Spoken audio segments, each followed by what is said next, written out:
So, my name is Elly Prestegard. I come from Norway and I work in my own studio there. This is the fourth time I'm visiting Awagami because I just fell in love totally when I came here first time. And it has changed my life,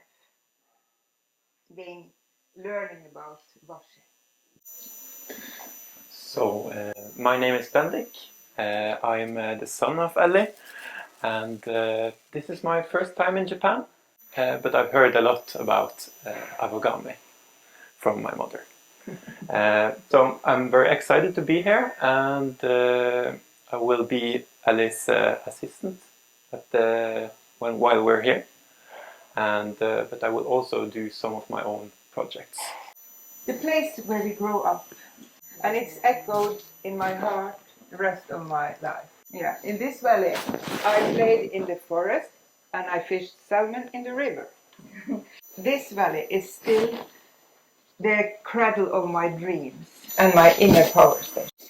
And I moved from my childhood's valley to Bergen, the second largest city in Norway. Yeah. And this is where Bendik grew up. And this closeness to nature has influenced the work of both of us. Let's take a step back to Awagami 2020. I worked hard. I had COVID on my neck. I did not know how many days I would have, so I planned to work effectively from day one, from first day.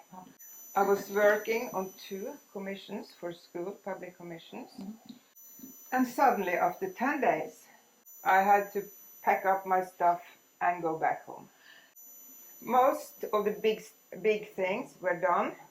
I had the rest of the pulp sent to Norway and I could continue the smaller works there. I have a studio in Norway, an outdoor paper studio. It's on the roof and it's connected to my printmaking studio. It was set up after my first stay in 2018 with the help of Maya Cannon, who has also been to Awagami. Maya Cannon. She stayed with me in Bergen for 1 month that summer, and we experienced printmaking, paper making, sushi making, and baking. The works I had made at Awagami had to be organized, finished, and prepared for the commissions. Again, Bendik was helping me out as an assistant. And my husband, of course, Eirik, who has been here. And here is one of the schools with a finished work. It is the pulp paintings mounted on boards.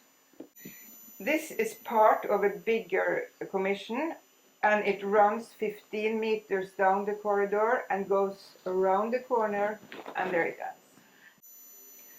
And this is the part I made in my own studio. The organic shapes are made in very, very thin koso, and it's printed with dry point. And here we have another school with a globe, also made at Awagami, 2 half-circular shapes set together to a globe. And this is from Awagami in 2018. I made these strange little shapes, and here they are mounted as an assembly and followed out by drawing directly on the wall. Koso is strong fibers. You know that, but I didn't know how strong they were. One of my pieces disappeared. I couldn't find it before the day ended. It had been glued under my plastic shoes all day, and I've been stepping on it for hours, and it was as good. And then a few pictures from exhibitions. This is global paper in Germany. What year was that? 2022. Yeah, 2022. Biennale for paper art. Yeah, these works were made at Awagami in 2019. And here is from Biennale in Taiwan for paper art as well. These works are made in my own studio, but still it's Koso. And this last year, another exhibition in Taiwan, and this is cotton fibers, and I've printed on them. It's all about nature and the belonging that humans and is one with the rest of the nature. And so there are more local exhibitions, like in Bergen here. In the middle, we have work from 2018, Awagami, and on the right, we have Awagami 2019. And some more pictures made in my own studio. And then there is a now and a future, and that's the most interesting thing.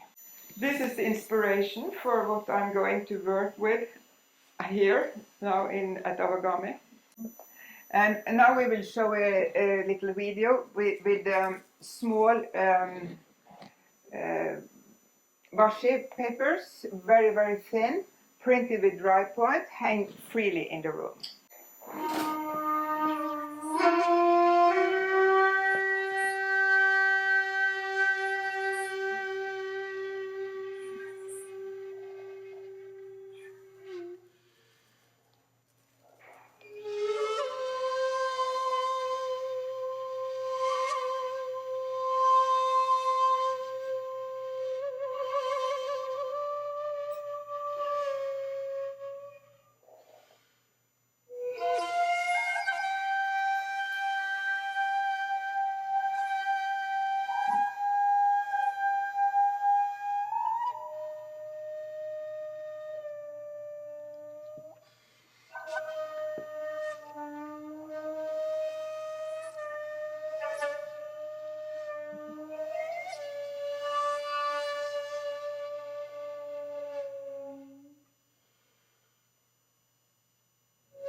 And finally, I'm saying a little bit about planteliv, plant life. Again, inspired by Awagami, I saw people coming in here, making their first papers, going out with stars in their eyes. Shining eyes. So I wanted this feeling to transfer it to Norway. Plant Life was started as a cooperation with the Botanic Garden in Bergen. It was supported by the Norwegian Cultural Council and the University of Bergen. It was a group of 10 cooperating, 5 botanists and 5 artists. We would explore the possibilities to use plants from nature and from the garden to make paper. So here we are. When you see at the top, there is a Japanese garden as well in Bergen. And we were allowed to have a workspace in the big house there, and you can also see the group gathered at the top. And here we are, filled with energy and curiosity. And we tried out different plants. The hosta, you have that one? Yes. Yeah. Of course, linen, nettle, and irises.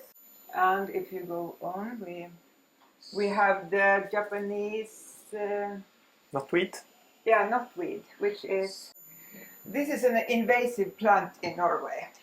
We can't get rid of it. It just spreads all over. So only thing we can do is to beat it and eat it. And Siren on the top picture there, she is now finishing her PhD in paper and is especially focusing on this plant. And on the lower row you see leaves being used, just flattened together as a hat or a bowl. It's not beaten, no. It's like papyrus. Papyrus. And we made papyrus out of carrots, and the participants at the workshop run by Bendik could eat their art.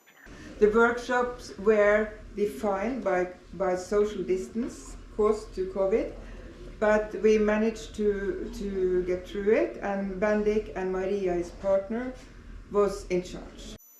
So, although the workshops were now finished at Planteliv, the project was not done.